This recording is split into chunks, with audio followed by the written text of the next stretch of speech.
మోడీ గారికి పంపేదాకా న్యాయపరమైన ఇబ్బంది లేకుండా చిత్తశుద్ధి లేకుండా ఇంకోటి ఈ యొక్క 42% రిజర్వేషన్ల కొరకు మా కార్యక్రమాన్ని కొనసాగించారు. ఇప్పుడు గౌరవ రాష్ట్రపతి గారు ఆమోదం పొందాల్సిన ఈ యొక్క బిల్లుపై భారతీయ జనతా పార్టీ కడుపులో కత్తులు పెట్టుకొని అలుముకొని బలైన వర్గాలను చంపి ప్రయత్నిస్తూ ఉంది. శాసనసభలో మద్దతునిచ్చి ఢిల్లీకి వెళ్ళిన తర్వాత దీన్ని అడ్డుకుంటా ఉంది ముస్లింల పేరు మీద.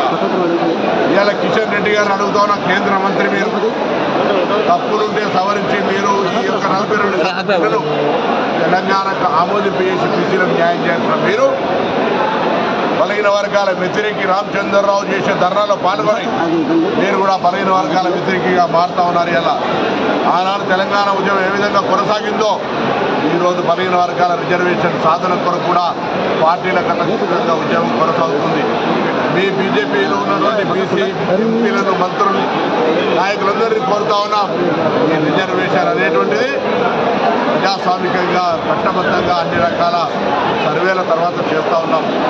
దీన్ని వెంటనే ఆమోదించడానికి, ఈ ధర్నా ప్రజల దృష్టి మరల్చడానికి లేదా మీరు బీసీల రిజర్వేషన్ అడ్డుకోవడానికి చేస్తున్న ధర్నాగా భావిస్తూ ఉన్నాం.